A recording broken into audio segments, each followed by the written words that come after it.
Amém. Ó Deus, Criador do universo, que vos revelastes aos homens através dos séculos pela Sagrada Eucaristia, e levastes o vosso servo São Jerônimo a dedicar a sua vida ao estudo e à meditação das Sagradas Escrituras. Dai-nos, pois, a graça de compreender com clareza a vossa palavra, quando lemos as Sagradas Escrituras, e dai-nos a generosidade de sermos iluminados e esclarecidos para poder desenvolver as nossas atividades em nossas secretarias paroquiais. São Jerônimo, ajudai-nos a considerar o ensinamento que vem das Sagradas Escrituras acima de qualquer doutrina, já que é a palavra e o ensinamento do próprio Deus. Fazei que todos os homens e mulheres aceitem e sigam a orientação do nosso Pai comum, expressa nas Sagradas Escrituras. Ave Maria, cheia de graça, o Senhor é convosco. Bendita sois vós entre as mulheres, Bendito é o fruto do vosso ventre, Jesus. Santa Maria, Mãe de Deus, rogai por nós, pecadores, agora e na hora de nossa morte. Amém. São Jerônimo, Rogai por nós. São Paulo Apóstolo, Rogai por nós. Nós daremos continuidade à nossa formação com o nosso professor doutor Cônigo Martins Segu Girona. Bom, dando continuidade, nós vamos ver a tipologia dos arquivos. Por que tipologia? Porque temos 3 arquivos diferentes. Arquivo comum, o arquivo histórico e o arquivo secreto.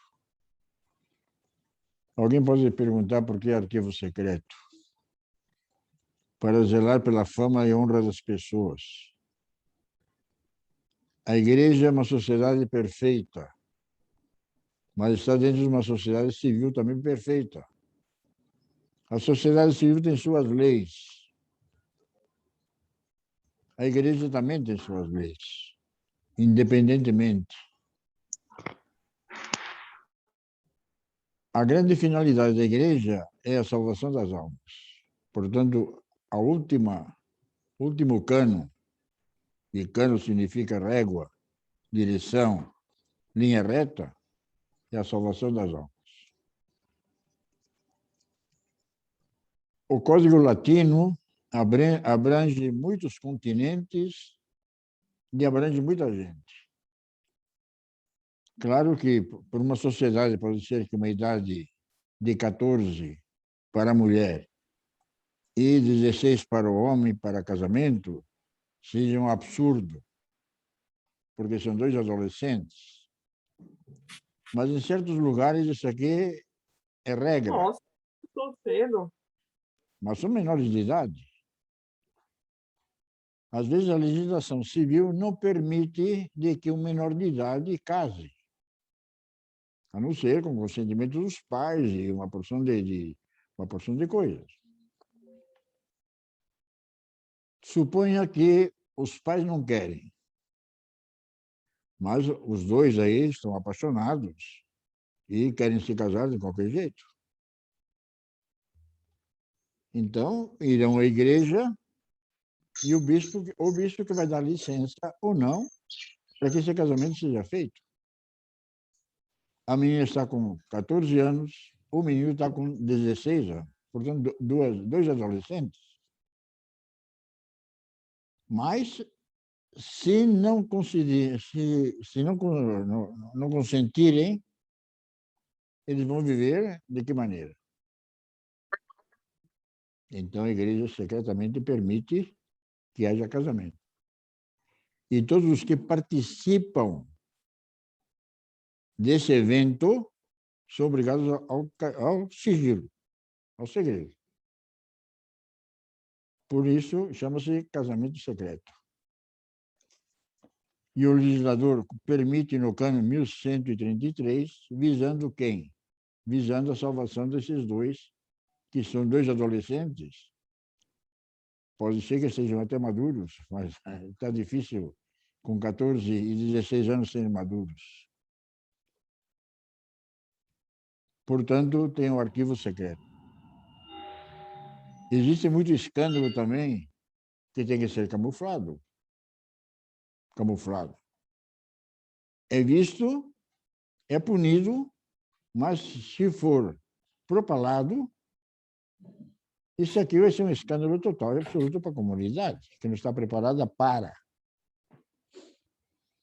Então, na cúria, na diocese, tem um arquivo secreto.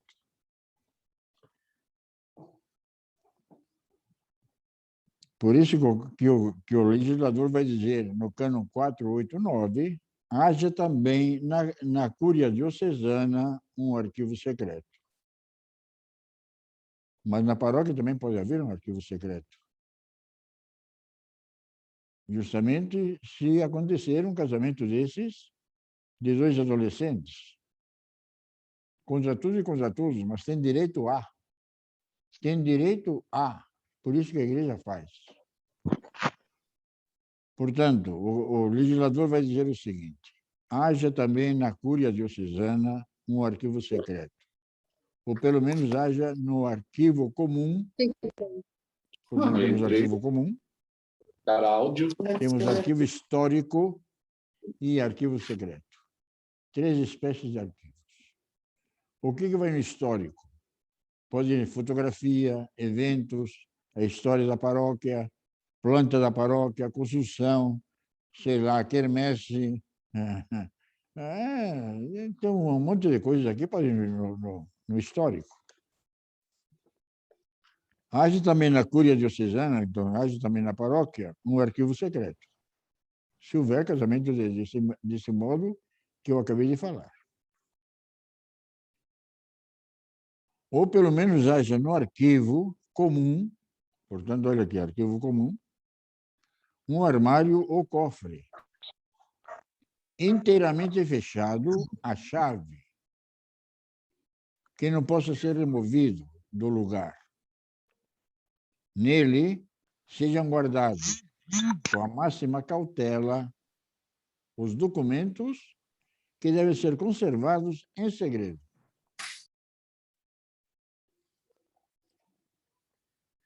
Mas o legislador zela pela fama e honra do fiel. Existem causas escandalosas, infelizmente, na igreja, porque a igreja é santa e também pecadora. E às vezes a gente cai. Quem está de pé, olha para não cair, de São Paulo. E tem processos, às vezes dolorosos, que tem que haver punição. Mas se todo mundo soubesse disso, é um escândalo total e absoluto. Por isso que se faz secretamente. É por segredo de justiça, para zelar o quê? Zelar a honra e a fama do envolvido. Todo mundo pode cair. Haja vista que no começo da missa a gente fala, eu pecador. Não fala eu santo, eu pecador. Portanto, temos que ser o quê? Convertidos e cotidianamente. Se a gente cair, é para levantar. Se a igreja pune, é para emendar. Não é para castigar simplesmente. É para dar chance de emenda. Mas isso aqui, se for para qualquer um, vai escandalizar. Portanto, é mantido em sigilo. Se o atendente paroquial tomar consciência disso, ele também é obrigado ao sigilo, ao segredo. Porque secretária, que é o termo certo canônico, significa homem ou mulher dos segredos. A palavra secretário significa isso.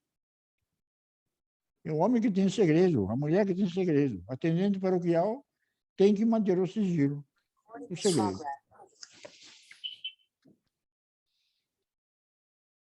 O que deve ser arquivado. A resposta é: arquiva-se tudo o que for importante para a comunidade paroquial. Tudo o que for importante. O legislador, que é o Papa, ainda zela que nada se perca e confia ao bispo diocesano o cuidado de tudo isso. Pois numa determinada diocese pode haver, além da catedral, paróquias, muitas outras comunidades importantes que podem e devem ter arquivos. Pense em congregação religiosa, tanto masculina como feminina. Eles têm que ter os arquivos. Mas a cópia desses arquivos, pelo menos fazer uma minuta daquilo que eles têm, para que a Cúria também tenha, para ter uma visão de conjunto de todas as dioceses, da igreja particular.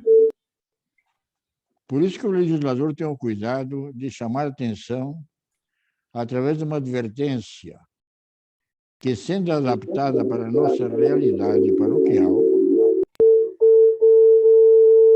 sem descurar do que se estabelece para as catedrais e igrejas colegiadas, serve para as paróquias que possuem, suponhamos, a paróquia é grande e possui várias capelas.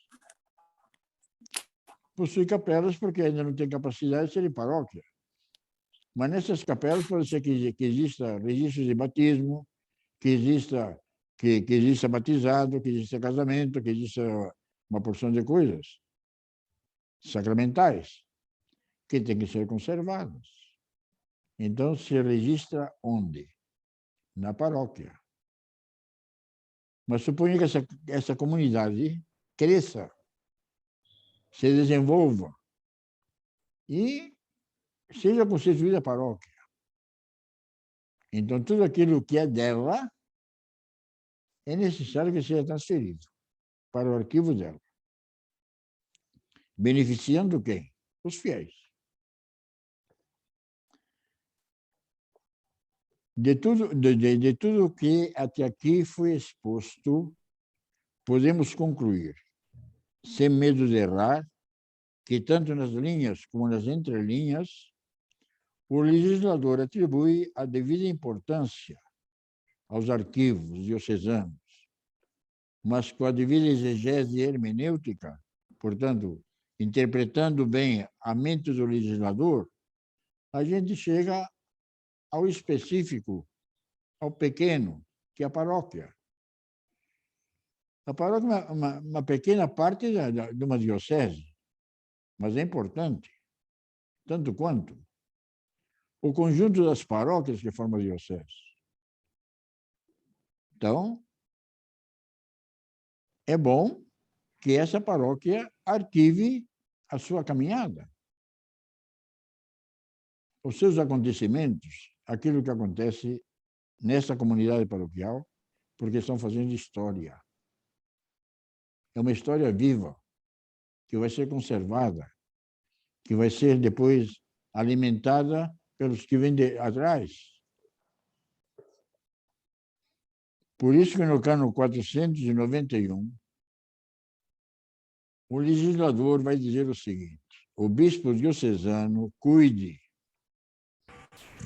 que os atos e documentos dos arquivos, também das igrejas catedrais, colegiadas, paróquias e outras existentes em seu território e outras. Portanto, ele quer o todo. Sejam diligentemente conservados e se façam inventários e catálogos em 2 cópias, uma das quais se conserva no respectivo arquivo, e outro no arquivo diocesano. O que o legislador está pedindo? Está pedindo que as coisas grafadas, escritas, importantes, sejam arquivadas zelosamente e conservadas. Se faça catálogo, e 2 catálogos. Um para a paróquia, que é original, e cópia para a diocese, para ter o quê? A visão de conjunto. Cuide também o bispo diocesano que haja na diocese o arquivo histórico. Então, vamos colocar para a paróquia. Cuide também o pároco, ou o administrador paroquial, ou aquele que zela pela paróquia, que tenha também o arquivo histórico. Porque nós estamos construindo história. E história viva, onde se faz? Na base, na base. E a gente leva lá também cópia para a diocese. E que nele, nesse arquivo histórico, os documentos que têm valor histórico sejam diligentemente guardados e ordenados sistematicamente. Geralmente, o legislador não usa advérbios, mas aqui tem 2 advérbios. Salientando o quê? Salientando o cuidado que se tem que ter com os documentos históricos. Nós estamos fazendo a história. Se a gente pensa que daqui 100 anos tudo vai acabar, não vai acabar. Tem gente nova que nem sabe o que aconteceu, a não ser consultando a história. Então, a história é importantíssima. Tem coisas que a gente nem sabe se existe mais. Tem certas profissões que foram simplesmente canceladas, que se não se conservaram na história, ninguém mais conhece. Para examinar ou retirar os atos e documentos mencionados, observe-se as normas estabelecidas pelo bispo ou pelo pároco, na paróquia e pároco. O que o legislador estabelece para os notários do tribunal pode ser aplicado também para os atendentes? Porque no começo disse que chanceler, notário e secretário é a mesma coisa. Agora eu pergunto, pode ser aplicado ou não pode ser aplicado? Porque notário, de per si, seria judiciário. Mas notário significa quem toma nota. O secretário que toma nota. Mas para não confundir, ele usa diversos termos. Por que usa o termo notário? Diferente de secretário. Porque tem no judiciário, o notário secretário é tanto quanto secretário. Mas a função dele é um pouco diferente.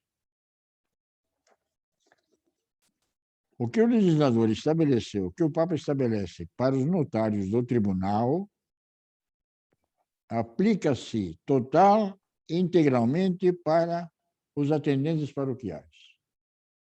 Os atendentes. Isso significa que em cada ato jurídico expedido, certidão de batismo, certidão de matrimônio, qualquer ato expedido pelo atendente tem que faz fé pública, se for o quê? Se for datado, assinado em conformidade com o original. Aqui tenho vários livros. Tem o livro de batismo, o livro de matrimônio, para solteiro de crisma. O fiel tem direito de ter o documento dele na mão. Vai dar o quê? Vai dar o livro? Não. Vai chegar no atendente ou atendente e solicitar.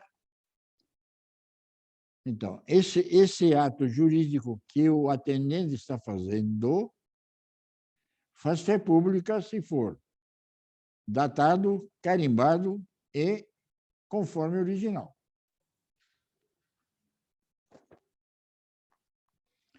Quando esses documentos são assinados pelos atendentes ou pelas atendentes, fazem fé pública. Portanto, esse documento é autêntico, é legítimo enquanto ato jurídico. Enquanto ato jurídico. Não necessariamente o seu conteúdo é verídico, é veraz. Porque o homem, infelizmente, de vez em quando mente. E de vez em quando simula. E de vez em quando diz sim, quando é não. Suponha que está fazendo o processículo matrimonial. E o fulano já sabe que se falar que não é batizado, então vai dar galho.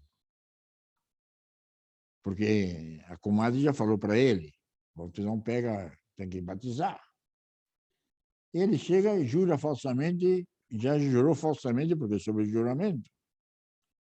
Mas ele diz que foi batizado. Mas que se perdeu lá porque a igreja, não sei dos quantos, pegou fogo. E pode ser que tenha pegado fogo a igreja. Então ele sabe muito bem das circunstâncias. Mas é mentira aquilo que está falando. Mas no processículo matrimonial, irá como se fosse batizado e que não há nenhum impedimento. E claro que o secretário vai assinar isso. Então, o documento em si faz fé pública, é documento eclesiástico.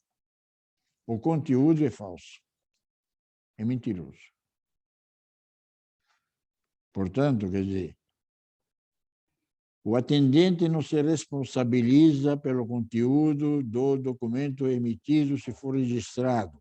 Ele se responsabiliza pela ata que ele está fazendo. Se for encarregado de fazer ata. Se não for assinado esse documento, é nulo. É nulo. Portanto, não vale nada.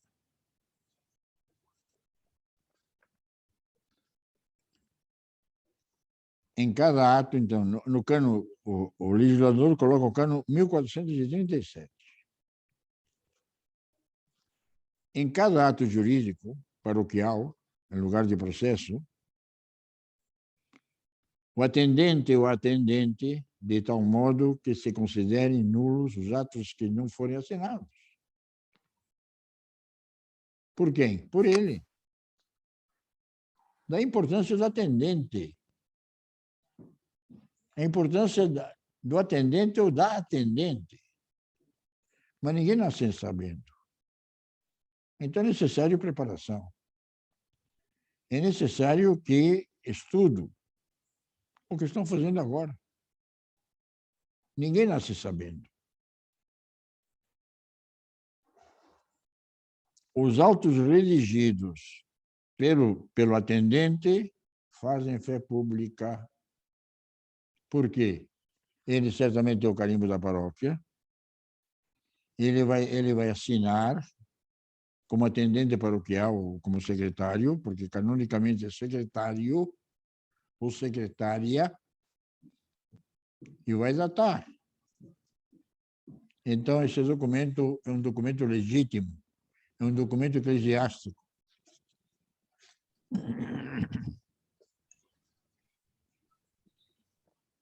Importância do atendente ou da atendente paroquial para a comunidade eclesial. Importância para a comunidade. O atendente ou a atendente paroquial são procurados pelos fiéis, mas no tocante, no que se refere à própria administração dos sacramentos, ou porque o fiel quer recebê-los, ou porque deseja certidão do que já foi recebido. Ou então quer marcar uma missa. Normalmente, O atendimento é sobre sacramentos. Claro que existem outras coisas. No dia a dia, os fiéis se dirigem ao atendente ou atendente paroquial para marcar o dia do batismo,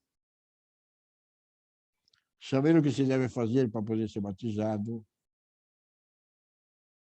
O mesmo acontece com o sacramento da crisma, com o sacramento da primeira Eucaristia. O que eu fazer que o meu garoto ou minha garota entre na catequese, o que é necessário, e assim por diante. O fiel, às vezes, tem dúvidas de quem pode ou não pode ser padrinho. De batismo, de crisma, de casamento. E, principalmente, querem saber quais documentos que são requeridos para um determinado ato jurídico.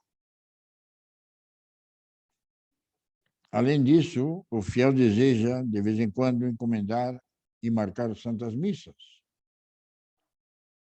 para as mais diversas intenções e saber quais são ou não as taxas correspondentes.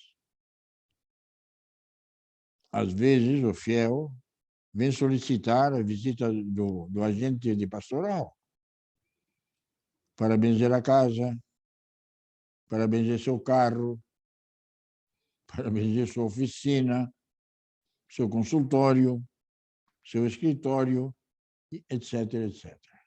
Várias bênçãos. Ou então, em caso de doença, o que fazer para poder receber o viático? Viático significa os sacramentos na hora que o indivíduo está para ser chamado ao reino do Pai. Portanto, o viático inclui penitência, Eucaristia, unção dos enfermos. 3 sacramentos.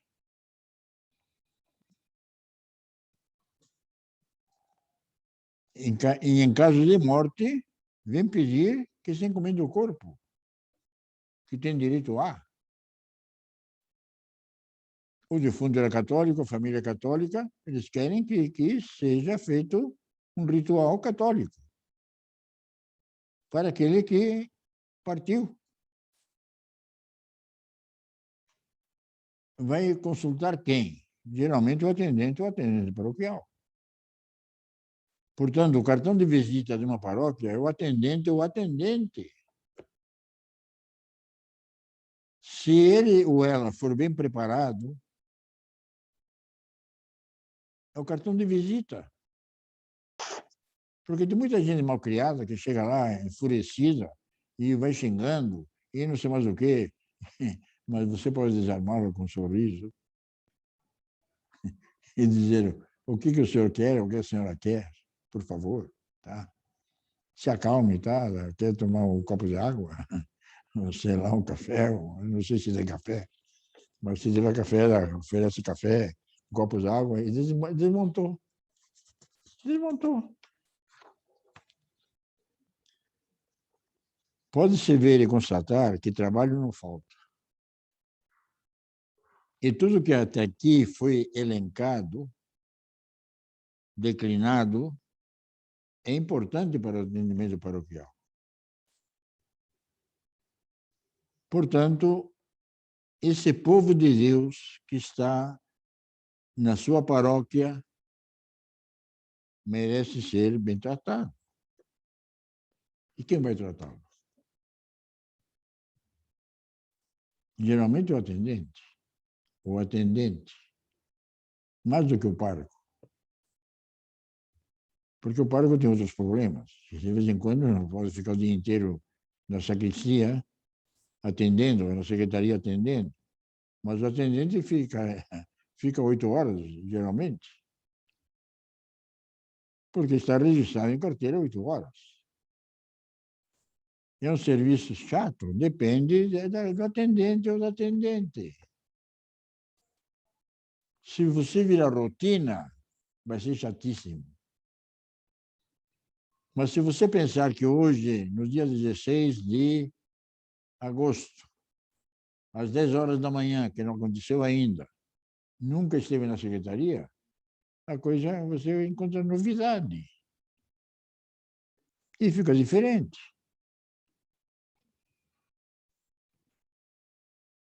Coloque na sua cabeça que você é o cartão de visita da paróquia. É importantíssimo. É importantíssimo para o bem de todos. Para o bem do pároco, para o bem de quem te procura, para o bem dos paroquianos. E não precisa fazer propaganda. Todo mundo vai saber que esse atendente é formidável. É ótimo. Essa atendente é ótima. Então, se tiver vários, vai dizer, vai com aquele lá, não com esse aqui.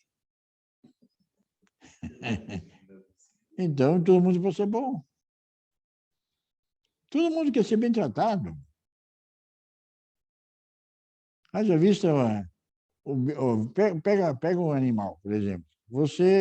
Se você tiver carinho com o animal responde bem. Porque todo mundo quer carinho. Claro que tem dias que a gente levanta de nariz torcido, mas deixa o nariz torcido em casa e vai na paróquia e se veste aí de outra coisa. Coloca sorriso nos lábios, que não custa nada. Às vezes custa, às vezes você está sofrendo, mas isso aqui você o ganhou. Então você pode fazer um bem tremendo. Daí a importância de estar bem preparado. Daí a importância desse curso. Porque você não tem nenhuma obrigação de saber direito canônico. Quer dizer, teria obrigação, mas ninguém fala. Ou quando fala, fala contra, porque não conhece. Quem fala contra que esse direito, eu não vou dizer o que ele é, tá?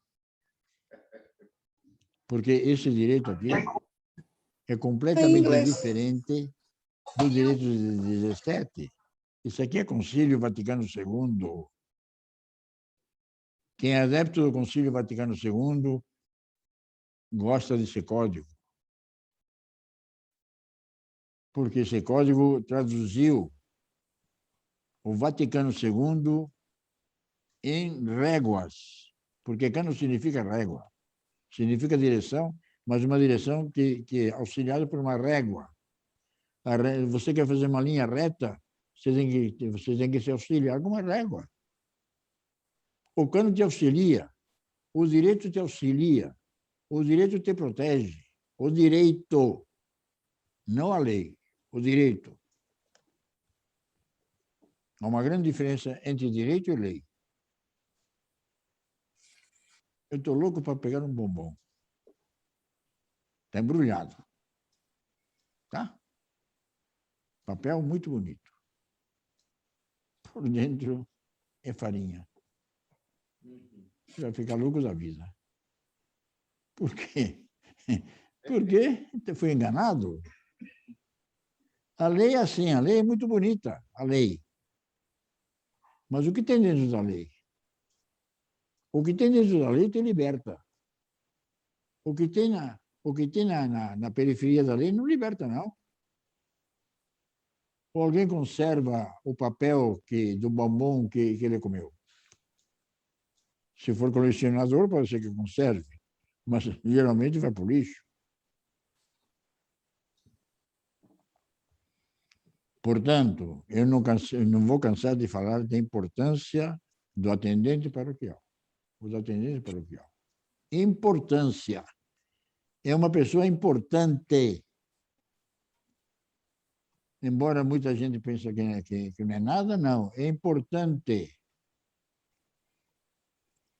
Este cargo, este ofício de atendente paroquial, como foi dito, e é bom repetir, é muito importante para esta comunidade paroquial.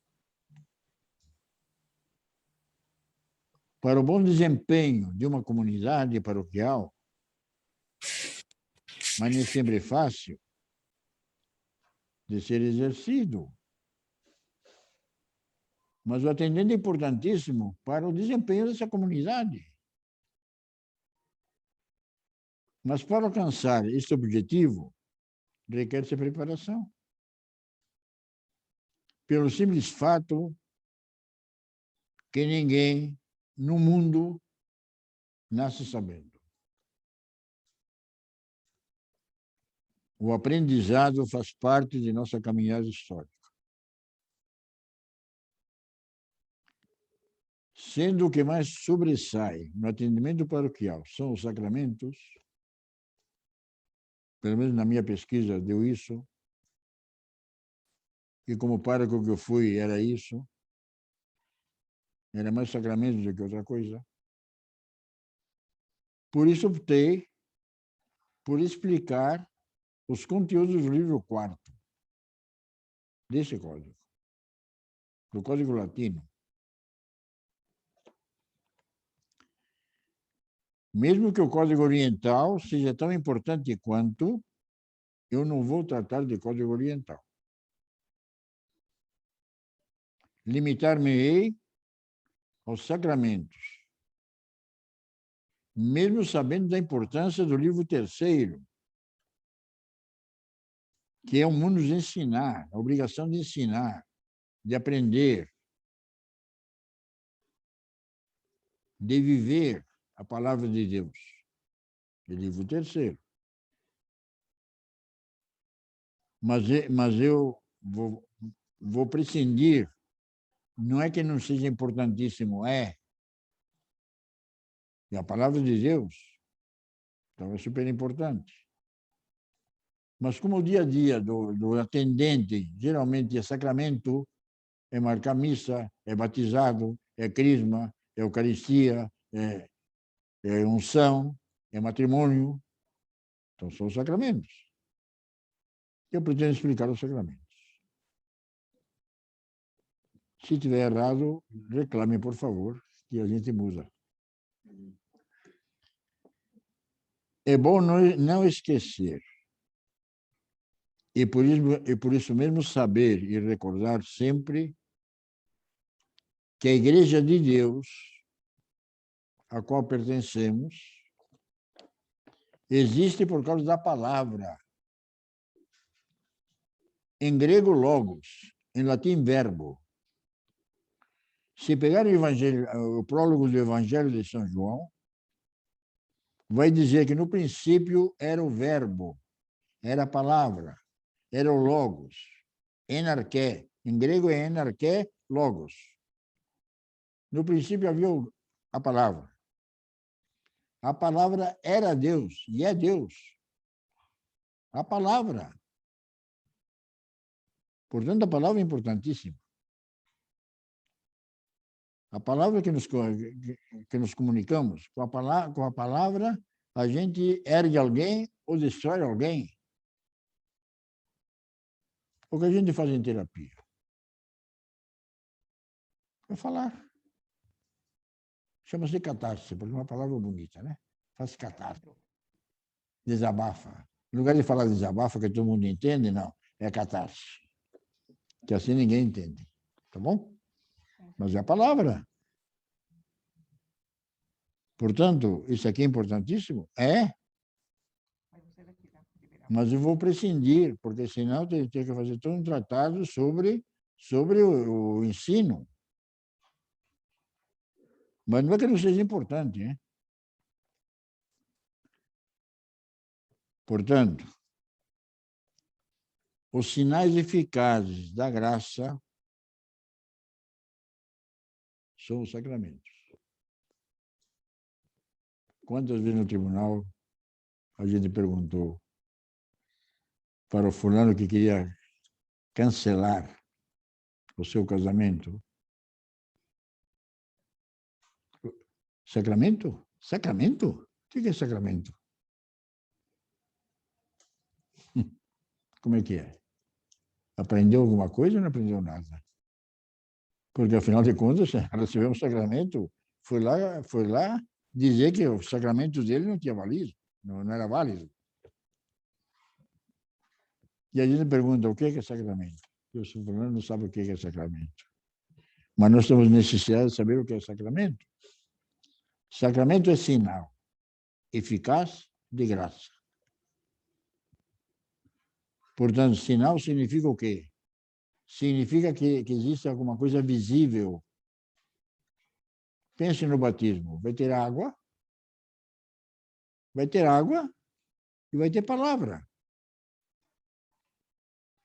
O padre vai dizer com água, eu te batizo em nome do Pai, do Filho e do Espírito Santo.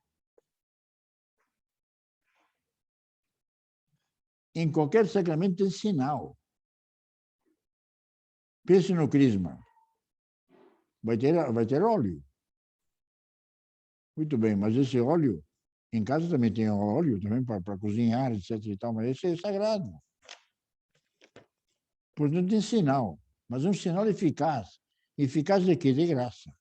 De graça divina. Portanto, santificante.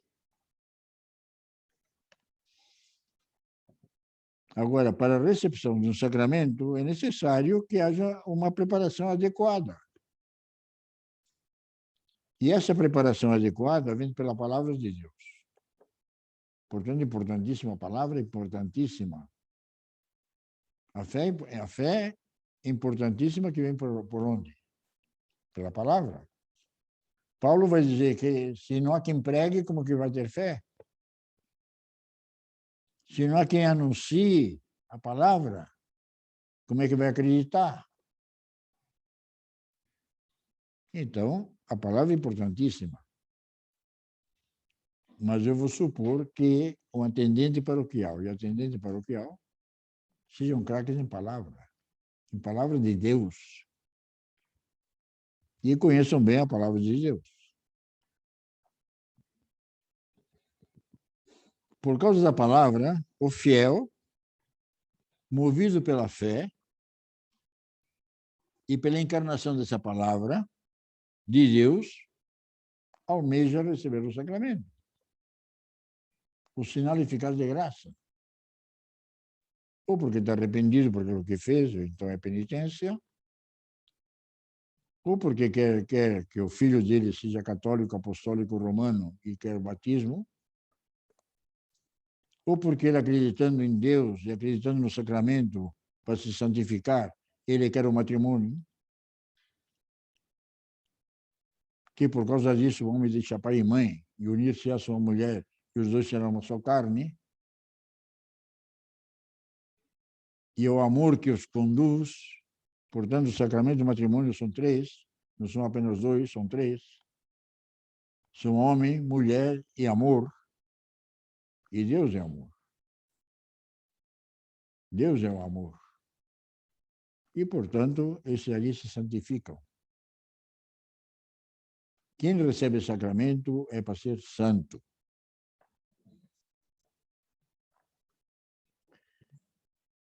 A palavra é tão importante que o próprio Romano Pontífice, insistentemente, que é Francisco, pediu muitas vezes que a gente carregasse um evangelho pequeno, um pequeno evangelho, para durante o dia ler. E não apenas ler, assimilar. Assimilar o que? A palavra de Deus. Porque nós somos chamados a ser santos. A ser santos. Pode ser que a gente não chegue no altar, mas a gente tem que ser santo. E é por isso que temos o dia de todos os santos, porque nós temos um monte de santos na família e tem que ser venerados. Agora, eles se santificaram como? Vivendo a palavra, vivendo o sacramento. E é por isso que eu vou dar mais importância ao sacramento. Mais importância, entre aspas, hein? Porque a importância, ambos andam juntos. São dois irmãos gêmeos. A palavra e o sacramento andam juntos. E esses dois juntos santificam. Por isso que o fiel, movido pela fé e pela palavra de Deus, almeja quer receber este ou aquele sacramento. Que o move? A palavra. Que o move? A fé que tem na santificação, no JC, Jesus Cristo. Ele que salva, ele que santifica, ele que perdoa.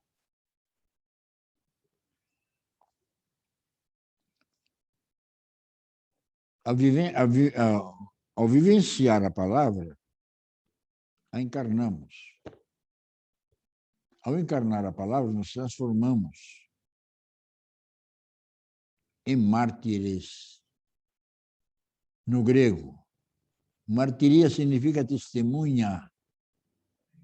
Portanto, nós somos testemunhas de que de reino. Nós assimilamos a palavra e nos santificamos. Então, nós somos sagrários vivos, porque o Cristo está dentro de nós. O Cristo bate no nosso coração, e se a gente abre, o coração só abre por dentro, ele entra e fica. E nos transforma. E faz com que a gente seja fiel, que a gente seja discípulo, que a gente não tenha medo no meio ambiente de se posicionar, de dizer eu sou católico, apostólico, romano, porque eu tenho fé, porque eu acredito. Em quem? Em Jesus Cristo, nosso Salvador. Está claro isso? Está mais confuso do que...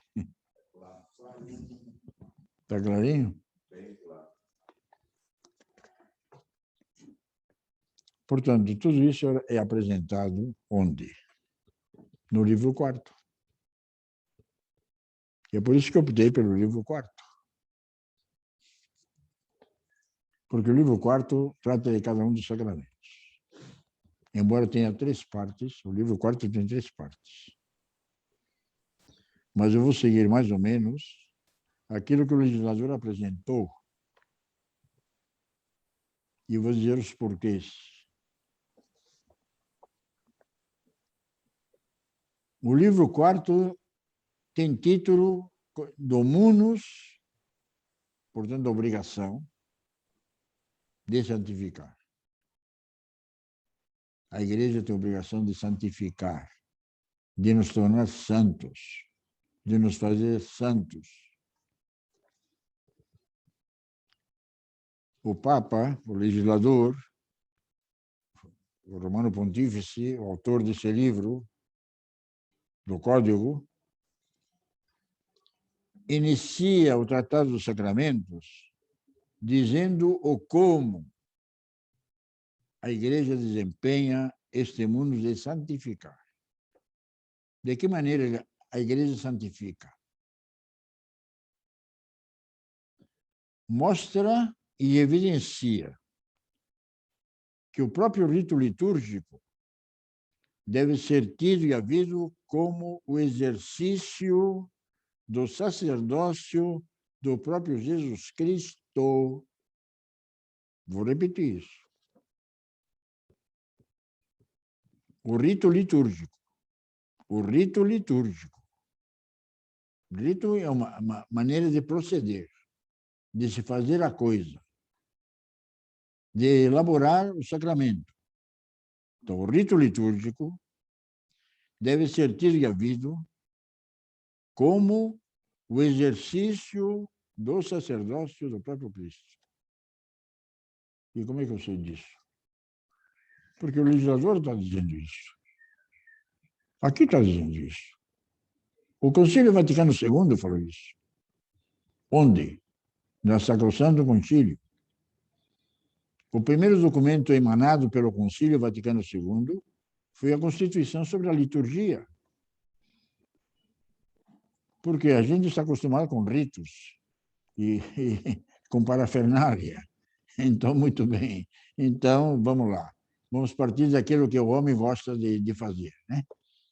Então, se for aniversário, gosta de bater palma, gosta de parabéns, gosta de não sei o que lá, tá? De estourar as coisas que estão cheias, e a criançada gosta, e todo mundo gosta. Então, é rito. E o legislador é isso que nos apresenta. O Concílio Vaticano II, na Constituição Sacrosantum Concilium, que é sobre a liturgia, ao tratar explicitamente da Sagrada Liturgia e, de modo particular, dos sacramentos, mostra e demonstra que os sacramentos são esses sinais sensíveis, eficazes de graça. E o próprio Cristo que a gente recebe. É o Cristo que nos santifica. Mas, pela vontade do próprio Cristo, estes sinais sensíveis, eficazes de graça, são realizados pelo culto e pela ação litúrgica, exercidos através dos ministros sagrados, legitimamente aprovados pela própria Igreja. Assim, o legislador, no cano 834, diz: a Igreja desempenha seu munus de santificar, portanto, sua obrigação de santificar, de modo especial, por meio da Sagrada Liturgia, que é tida como exercício do sacerdócio de Jesus Cristo, na qual, por meio de sinais sensíveis,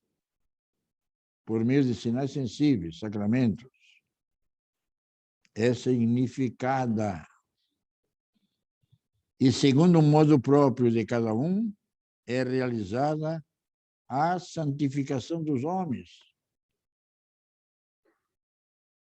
É o exercício e é exercido plenamente pelo Cristo.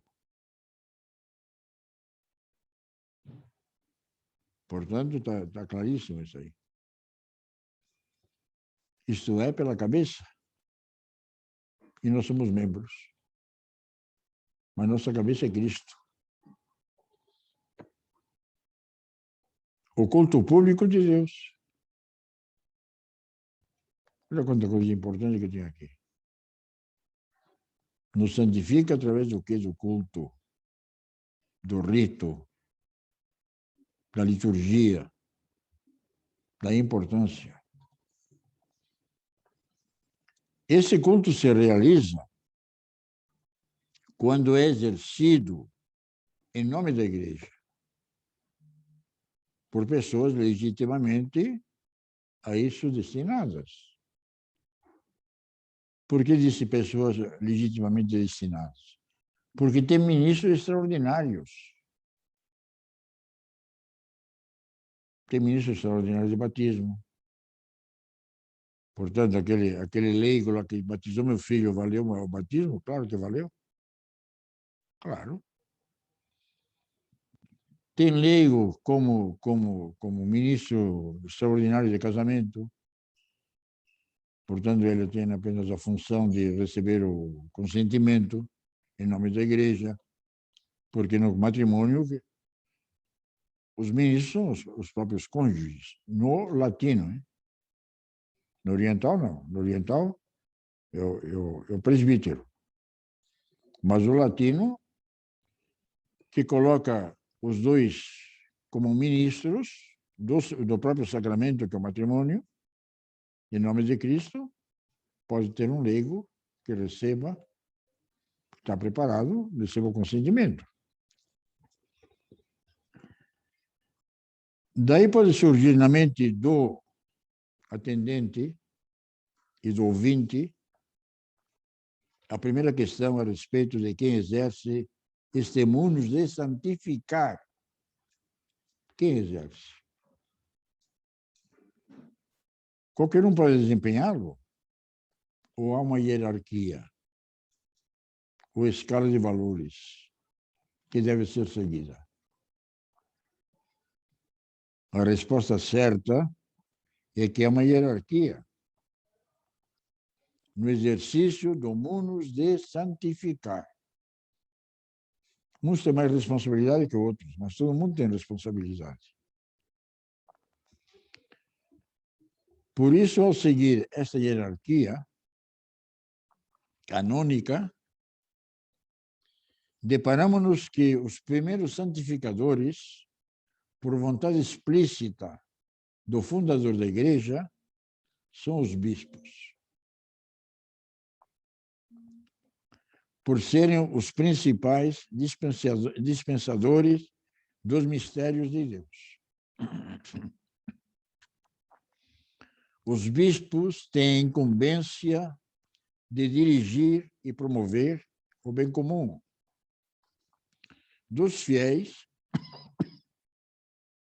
que implica em custodiar a vida litúrgica na porção do povo de Deus que lhes foi confiada.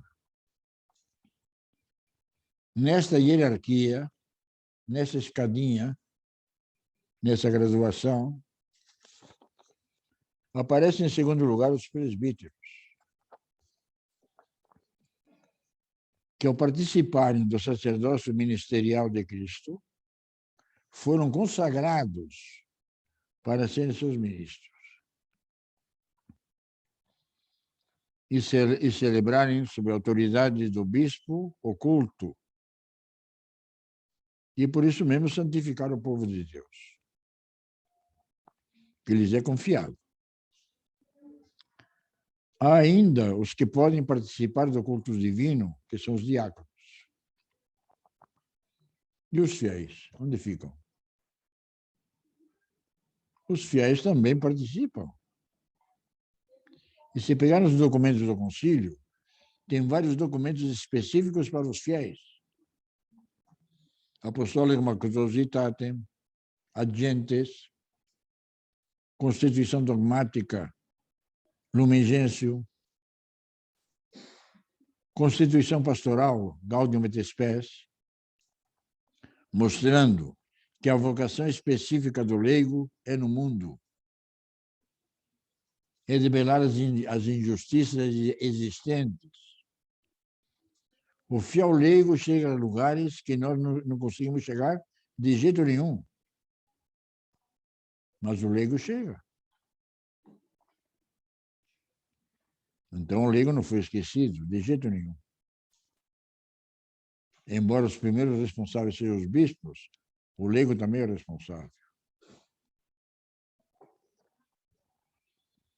O legislador destaca entre os fiéis, a família. Porque a família vai construir o quê? Está construindo a sociedade. Então, principalmente os filhos. Eis o que o legislador diz no cano 835. Exercem o munus de santificar. Portanto, exercício. Estão exercendo. Primeiramente, os bispos, que são os grandes sacerdotes, principais dispensadores dos mistérios de Deus, e dirigentes, promotores e guardiães de toda a vida litúrgica na igreja que lhes foi confiada. Exercem-no ainda os presbíteros, que, participantes também eles do sacerdócio de Cristo, são consagrados como seus ministros para celebrar, sob a autoridade do bispo, o culto divino e santificar o povo. Os diáconos participam da celebração do culto divino, de acordo com as prescrições do direito. No munus de santificar, também os demais fiéis tem a parte que lhes é própria, participando ativamente nas celebrações, portanto, se abastecendo para poder agir aonde? No mundo. A vocação do fiel é no mundo. Não é na igreja, não, é no mundo. Na igreja abastece. A igreja é o posto de gasolina onde ele se abastece. Para ter coragem de ser o quê? Testemunha no mundo. E levar Jesus Cristo àqueles que não acreditam. É a igreja em saída. Aquilo que o Papa Francisco diz continuamente. A igreja em saída. Procurar aquele que está afastado. E não está afastado porque ele quer. Está afastado porque ninguém anunciou. O legislador observa que o culto cristão, onde se exerce o sacerdócio comum dos fiéis, se origina e se fundamenta na fé. Na fé. A fé é cultivada e ativada por meio da palavra de Deus, tornando-nos aptos para receber os sacramentos. A fé. Sem fé, não pode haver sacramento. Muita gente ficou escandalizada porque o Papa colocou mais um título de nulidade matrimonial. A falta de fé. Mas como? Como não? Sem fé não há sacramento. Sem fé não há sacramento. O nosso Papa hoje é pastor. Portanto, ele ausculta o sofrimento das suas ovelhas e dá sinais de libertação. Quanta gente que casa que não tem fé. Casou porque a mamãe quer que eu case. Então, eu fui lá na igreja. Mas para mim interessa o casamento civil, porque o religioso... Tá? E nós casamos. E por que casamos? Devíamos ter a coragem de dizer, não, meu caro, você não acredita? Então, não case, por favor, não case. Vai casar no civil, para ter a proteção toda e as benesses todas, mas não case. E muita gente se escandalizou porque o Papa disse, colocou um novo título, porque ele transformou vários cânones, né? O nosso Francisco transformou o livro inteiro ali. E claro que é super criticado pelos reacionários, né? Porque tem alguns que sabem mais do que o Papa, infelizmente.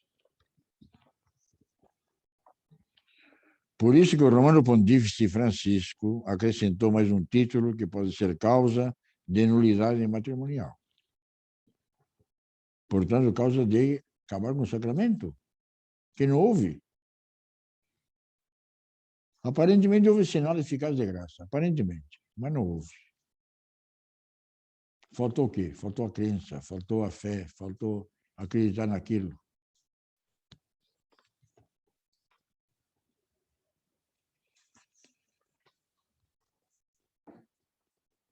O Papa diz, no cânon 836, sendo o culto cristão, no qual se exerce o sacerdócio comum dos fiéis, uma ação que procede da fé,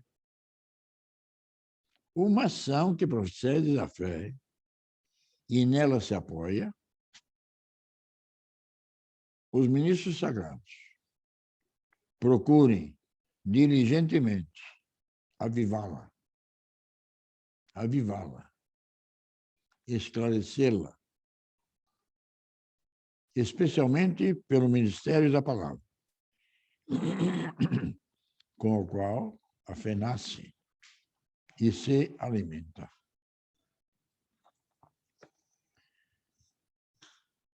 Portanto, com a qual a fé nasce e se alimenta. O legislador continua ensinando e nos declara, obrigado,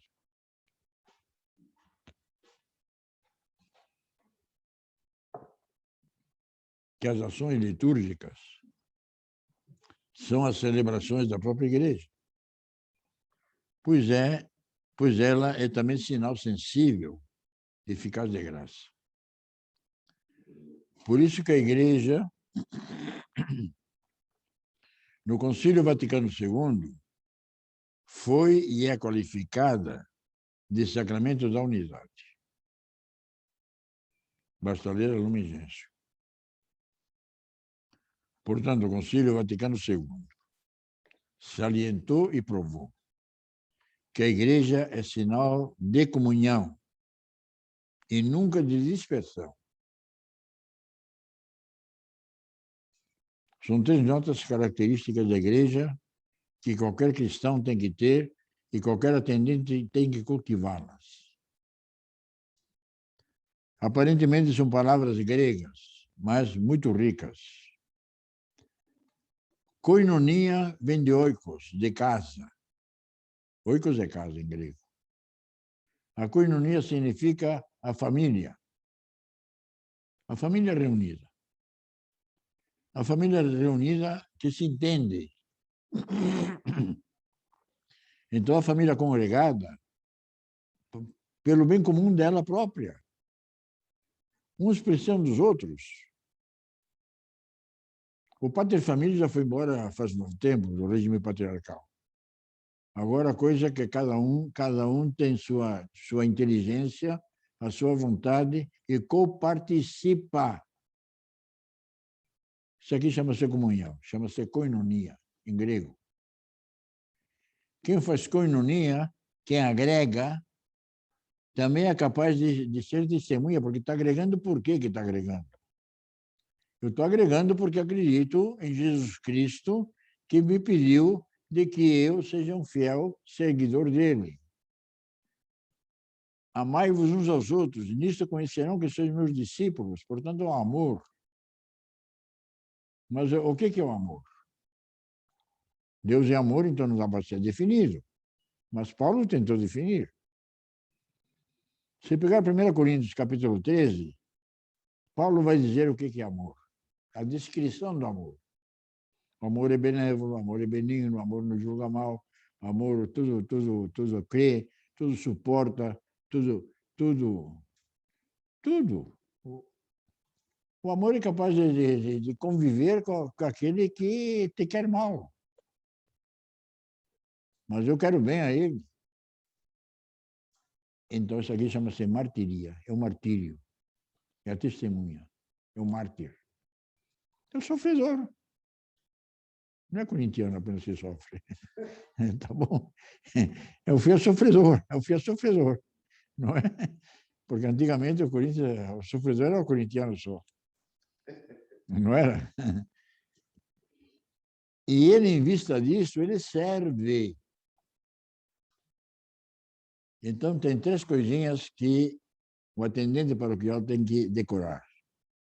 3 coisas, que é qualquer cristão. Ele faz koinonia, é grego, é koinonia, comunhão. Ele é testemunha, portanto, ele martiria. Se colocar um A na frente do martiria, é pecado. Se tirar o A, é testemunha. E alguém que vive, que assimila, que gosta de fazer aquilo. E é diácono, portanto, ele serve. O atendente paroquial, o que é? Não faz diaconia? Faz. Ele não tem o sacramento da ordem, o diaconato? Não tem. Mas ele é um diácono. No sentido lato da palavra, ele serve. Ele está servindo a quem? Em primeiro lugar, Jesus Cristo. Em segundo lugar, a comunidade, para o bem comum. Portanto, ele faz a koinonia, ele faz a congregação, ele faz a ligação, ele faz a compreensão, ele faz com que o inimigo se torne amigo. Porque não é bem assim, põe panos quentes, não é panos quentes. É porque Jesus Cristo manda fazer a união.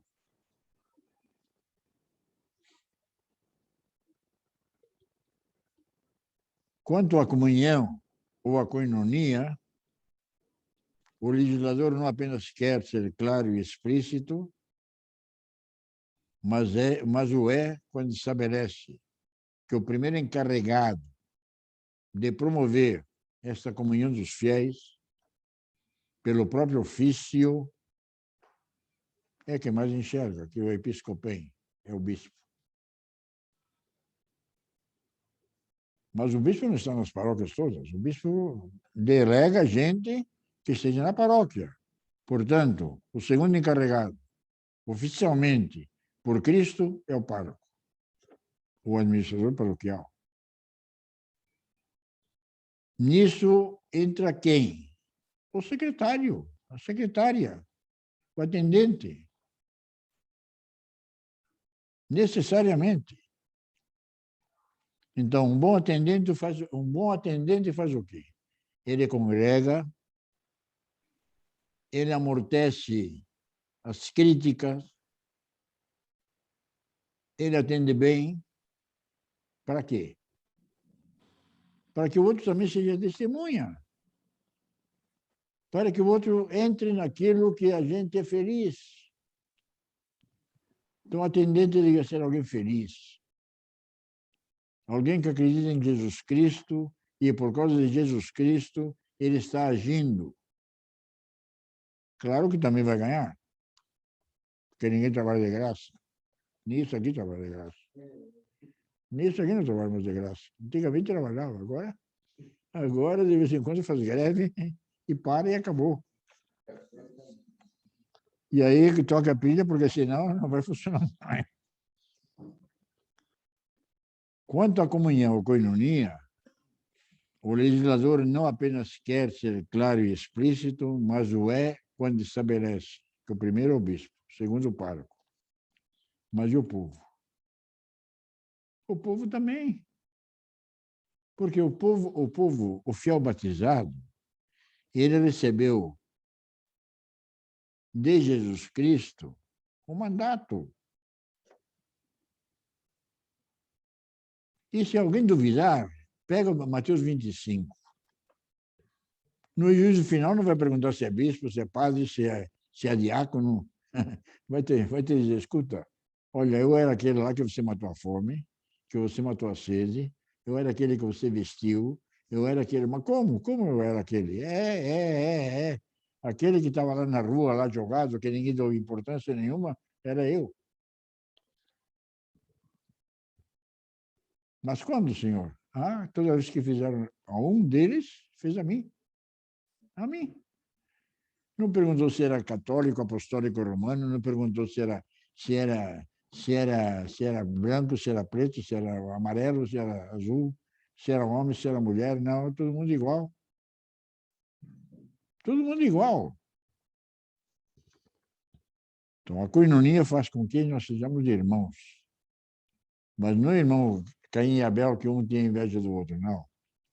Irmãos de fato. Irmãos que se respeitam. Irmão que tem limites, mas ninguém invade o outro. A guerra sai porque tem invasão. E quantas vezes nós invadimos o outro? Sem pedir licença? Isso aí machuca. E quantas vezes pensamos mal do outro? E não acolhemos de jeito nenhum. Então nós somos o quê? Nós somos anticristãos.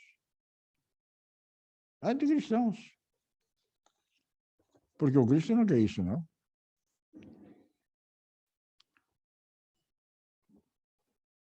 Por isso que o próprio legislador descreve a função e competência do bispo, que ele é o primeiro encarregado de fazer isso. Segundo, o pároco. Terceiro, o fiel. O atendente.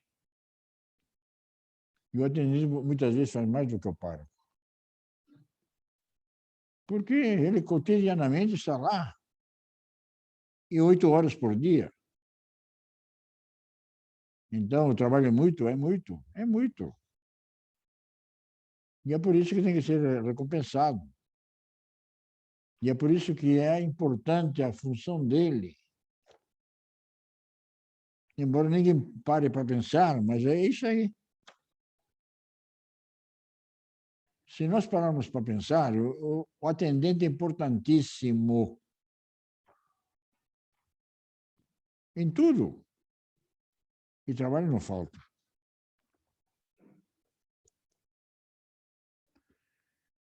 O legislador diz claramente que esta coordenação e união atinge a cada um dos fiéis,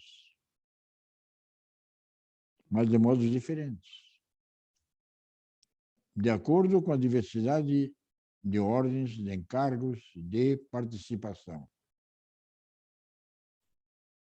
O quanto bem você pode fazer na paróquia atendendo bem. Você vai ganhar aquele que te procura.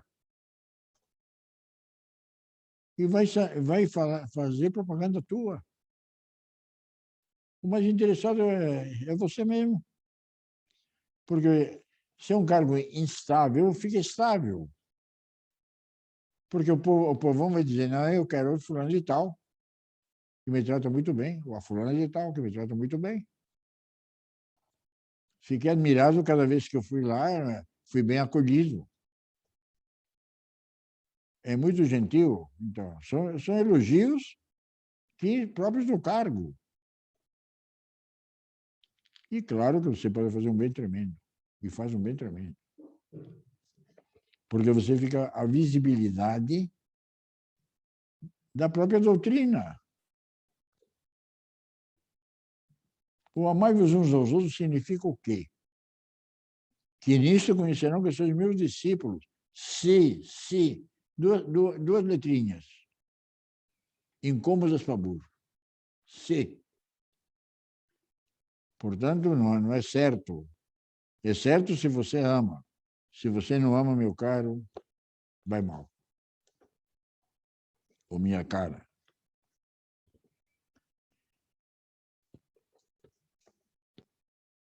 Por isso que essa congregação de comunhão de fiéis, ou do povo de Deus, tem a visibilidade. Quando fica visível? Na hora que você faz. Quem fala mal de padre é católico apostólico romano. Tá?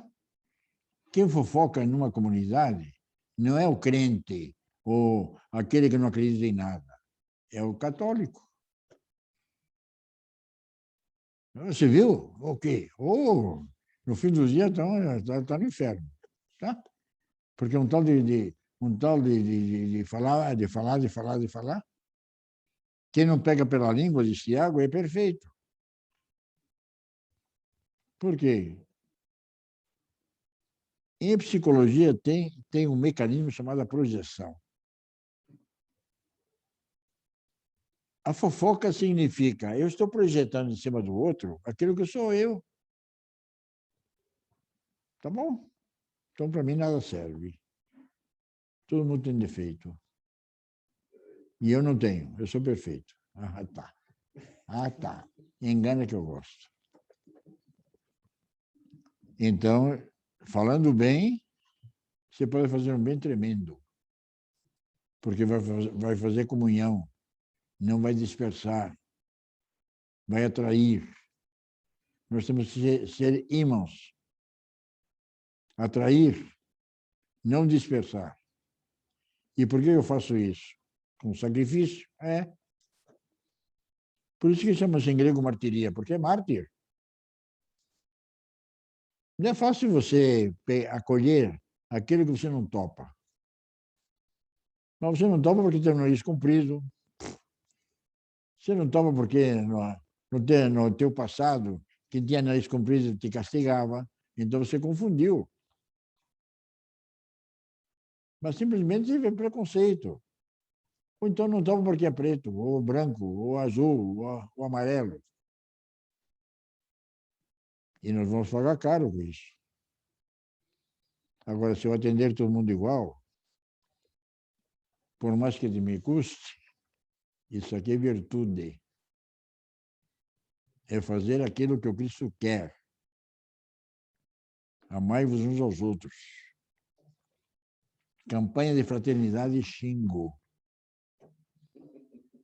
Tá bom? Que se fôssemos fraternos de fato, durante 365 dias, não existiria campanha de fraternidade. Porque a gente já daria dízimo tranquilamente, a gente já sanaria as coisas necessárias, a gente preocupar-se-ia com o teu irmão que está ao teu lado, não precisaria pedir esmola, porque você levaria mantimento para ele, que está desempregado e assim por diante. Esse seria o amor. Esse é o amor palpável, o amor. E nós dizemos que a paróquia deve ser uma família. Então, devia um zelar pelo outro.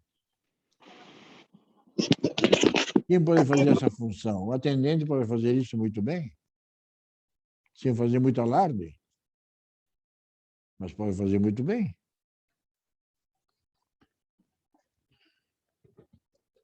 O legislador vai dizer o seguinte, no cano 837.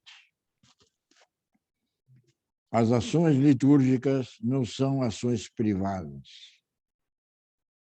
mas celebrações da própria igreja, a qual é sacramento de unidade. A igreja é sacramento de unidade, não de dispersão. E quando a gente pecou com isso, dizendo ali, agora para frente, pronto. Alguém pediu essa ordem que você está dando? Para fazer uma lei, o legislador demora um tempão enorme, porque reúne um monte de IAs. Filosofia, teologia, psicologia, ambiente social, e não sei mais o quê, é oportuno, não é oportuno, tá? Então, um monte de peritos. Às vezes a gente tem comando e, em 3 tempos, fica lá dando leis. Daqui para frente não pode tomar café. Daqui para frente, horário de tal a tal. Mas escuta, quem disse? Nós deixamos muito a desejar, infelizmente. As ações litúrgicas, uma vez que por sua própria natureza implicam a celebração comum, sejam celebradas com a presença e participação dos fiéis. Infelizmente, a pandemia aí acabou com isso, temporariamente. Esperemos que saiamos dessa crise para que possamos não apenas abraçar e estar junto, porque senão essa crise está acabando com tudo. Cada um na sua casa na televisão, bom, então o elo de união qual é? A televisão. Porque o tete a tete desapareceu, infelizmente, por enquanto.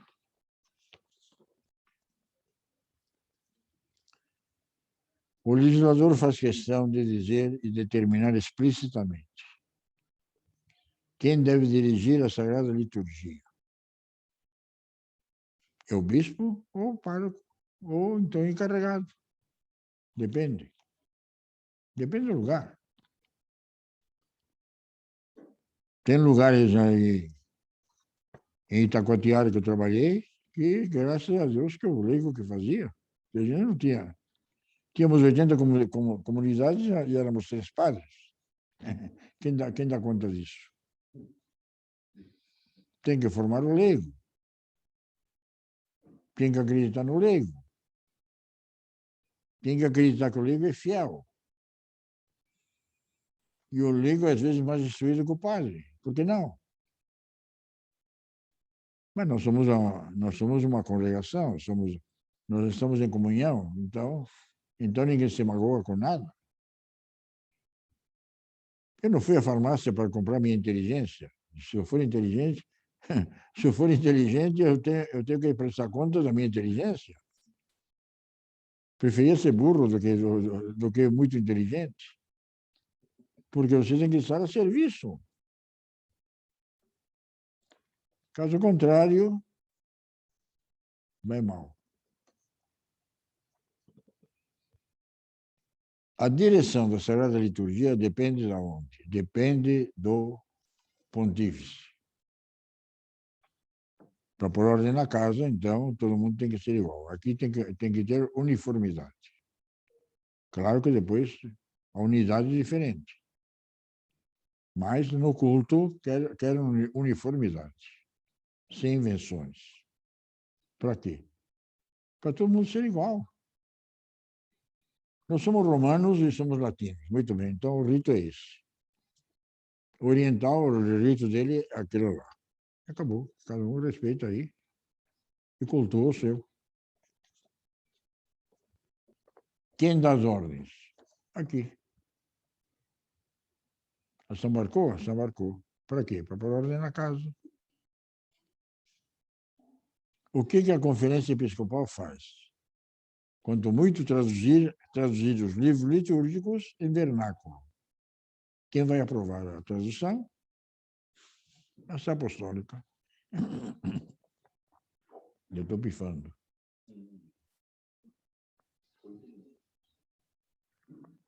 Tudo isso aí ainda.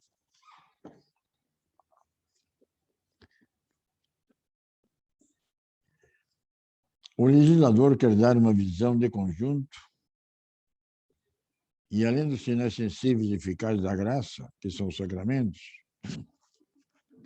a Igreja exerce o mundo de santificar com outros meios, tais como preces, orações, rogando a Deus a santificação. Observa também que as obras de penitência e de caridade ajudam a enraizar e fortalecer não só as almas, mas o próprio reino de Cristo, visando a salvação do mundo. A grande lei disso aqui é a salvação das almas. Portanto, o Concílio Vaticano II foi feito para quê? Para arejar a Igreja. Em benefício de quem? Das almas. Então, se quiser entender aqui, é necessário pegar o Concílio Vaticano II. Sem Concílio Vaticano II, não se entende aquilo que o legislador quer saber e quer fazer. Logo, logo isso aqui não vai ter mais valor, porque já tem um livro inteirinho fora. São 7 livros. O 6º vai ser cancelado no dia 8 de dezembro de 2021. Inteirinho. 100 cânones vão ser jogados fora. Quer dizer, porque houve aperfeiçoamento. O homem de 83 não é o homem de 2021. Agora, isso aqui foi feito em 83. Era a última palavra. Mas em 2021 não é a última palavra. Porque o ser humano se transforma, o ser humano progride, o ser humano muda a mentalidade. Então é necessário se adaptar. É necessário instruir. É necessário ter a coragem de dizer, olha, eu não sei, eu vou me aperfeiçoar, eu vou estudar, eu vou me aprofundar. Quantas vezes eu disse isso em aula? Por que o aluno não pode ser melhor que o mestre? Pode, pode, por que não? Porque, em última análise, se você for reparar, a gente é repetidor. O que eu fiz aqui? Eu apenas peguei aquilo que já estava feito, coloquei a ciência bem ou mal adquirida que eu fiz no doutorado tentei especificar as leis com as minhas palavras, que não necessariamente são... Está perfeito, tá? E por isso que eu deixei o cano, porque o cano está perfeito. Mas a minha exegese hermenêutica pode estar errada, porque não pode? Pode. Pode. Só que depois a gente vai discutir, né? Não é assim que a gente vai engolir tão facilmente, mas em todo caso, o que a gente é como professor? É repetidor. Repetidor do quê? Daquilo que fizeram. Suar a camisa para fazer isso. Para fazer um negocinho desse de uma lei, ficaram horas discutindo quem os grandes, todos os doutores, né? Doutores. Mas essa palavra não serve, serve a outra. E assim por diante. Não é assim? É assim.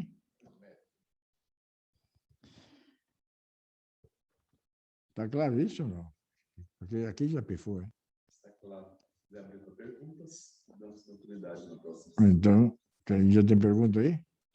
Tem pergunta ou não?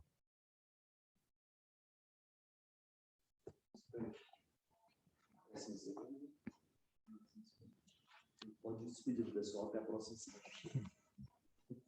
Por favor. Nós agradecemos aí o nosso professor, cônego Dr. Martins Segur Girona, por esta aula de hoje. Estaremos aí na próxima semana, segunda-feira, no mesmo horário, às 9 horas, dando continuidade a esta nossa formação para atendentes paroquiais, que nós muitas vezes chamamos de secretário ou secretária paroquial. Uma boa semana para todos. E agradecemos ao cônego. Obrigado.